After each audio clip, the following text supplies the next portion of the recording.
Chers frères et sœurs, marchons selon la parole de Dieu. Toi qui veux être béni, marche selon la parole de Dieu. Et beaucoup de gens aujourd'hui, ils cherchent la bénédiction apparente. Laissez-moi vous dire, c'est la bénédiction de l'Éternel qui enrichit. C'est la bénédiction de l'Éternel qui donne la satisfaction. C'est la bénédiction de l'Éternel qui donne le bonheur, la joie. Mon frère, qui est ton berger? Qui conduit ta vie? Imaginez, Élie était en face de qui? Il était en face de Akab, le roi. Mais il n'a pas eu peur. Il a dit, l'Éternel est vivant, le Dieu d'Israël, dont je suis le serviteur. Il n'a pas eu peur de dire à Akab, lui qui a rejeté l'Éternel, de lui dire que même moi, j'ai choisi l'Éternel. L'eau du torrent tendait vers la fin. Imaginez la provision que vous avez tend vers la fin. Les parents ont tendance à avoir peur. Qu'est-ce que les enfants vont manger? Qu'est-ce que je dois faire avec les enfants? Chers frères et sœurs, ayons confiance en Dieu. Notre Dieu est capable. Il est le même. Ce qu'il a fait à Élie, il est capable de le faire pour vous. Il est capable de le faire pour votre famille. Il est capable de le faire aujourd'hui, dans les temps difficiles que tu es en train de passer. Lève-toi, va à Sarepta, qui appartient à Sidon, et demeure là.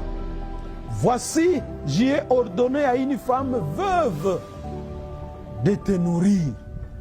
Quand l'eau du torrent tendait vers la fin, la solution n'était pas loin. Peut-être tu veux te suicider et tu penses que demain, ça sera compliqué pour toi. Notre Dieu, il est le Dieu des solutions. Il nous connaît. Il connaît même le nombre des cheveux de nos têtes. Il connaît tes problèmes. Il te connaît. Il connaît que tu es à la fin. Et il a fait de même pour Élie. Et Élie avait la confiance totale en la parole de l'Éternel. Donc, le territoire qui devait recevoir Élie, c'était un territoire là où le père de Jézabel était roi. Élie est parti. Dieu lui a dit, pars au torrent de Kérit. Il est parti. Mais cette fois-ci, il lui dit, va à Sarepta de Sidon.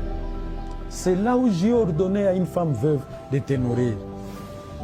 Dans le pays étranger, dans le pays où votre ennemi, le père de votre ennemi est roi. Mais il est parti, il avait confiance en Dieu. Parce que Dieu est capable d'utiliser même tes ennemis pour que tu puisses être béni.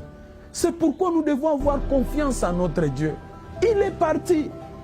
Et quand il est parti, il a trouvé cette femme. Il a trouvé comment? Il n'avait pas l'adresse de cette femme, ni même son numéro de téléphone.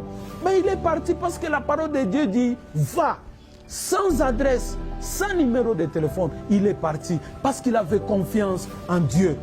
Et il a vu cette veuve-là. Alors qu'il y avait beaucoup de veuves à Sarepta, Élie a retrouvé cette veuve. Chers frères et sœurs, faisons attention de ce que nous disons. Nous les parents, quand nous communiquons aux enfants, ne communiquons pas la mort, ne communiquons pas le désespoir, mais communiquons la vie. Parce que Jésus est venu, il est mort, il est ressuscité. Il est parti, il dit, je pars vous préparer une place et je reviendrai. Il dit, je suis avec vous.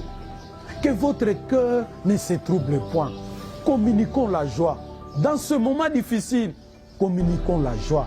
Communiquons l'espoir. Communiquons l'espoir. Communiquons la foi.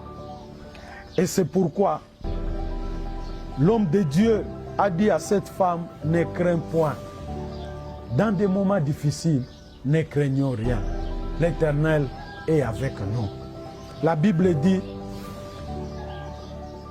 Pendant longtemps, il y eut de quoi manger, elle et sa famille, aussi bien que Élie. Que l'Éternel soit mon berger ne soit pas une récitation, mais que ça soit une réalité dans notre vie, dans notre façon de manger. Mangeons comme l'Éternel nous demande de manger. Parce que si nous mangeons mal, nous aurons des problèmes, nous aurons des maladies par notre façon de manger. Quand nous fumons, quand nous prenons des drogues, nous prenons des choses que Dieu n'a pas dit que nous puissions prendre, les maladies vont venir et la mort va venir. Que ce verset soit une réalité dans notre vie. Habillons-nous comme les enfants de Dieu. Faisons les choses comme les enfants de Dieu. Marchons selon sa parole. Lisons sa parole. Et quand la parole de Dieu nous dit, faisons ce que la parole de Dieu nous demande. Quand on nous dit, va dans le torrent de Kérit, qui est en face du Jourdain. Va là où il y a peu d'eau. En face de là où il y a beaucoup d'eau. Allons là où le Seigneur nous dit d'aller. Et c'est là où nous aurons de l'eau. Et c'est là où les corbeaux vont nous visiter. Chers frères et sœurs, ma prière à moi, que dans notre vie, et même si nous traversons les moments difficiles, même si nous traversons dans l'ombre de la vallée de la mort, nous n'allons pas craindre. Parce que nous savons que celui qui est avec nous est plus puissant. Celui qui est avec nous, c'est lui qui garde. Que le Seigneur te bénisse, mon frère. Que le Seigneur te bénisse là où tu es. Que le Seigneur puisse être avec toi et donne-toi au Seigneur. Donne-toi sa parole. Tu auras du succès. Tu vas voir et ça sera pour la gloire de Dieu. Que Dieu nous bénisse tous. Que Dieu bénisse sa parole. Au nom de Jésus-Christ. Amen.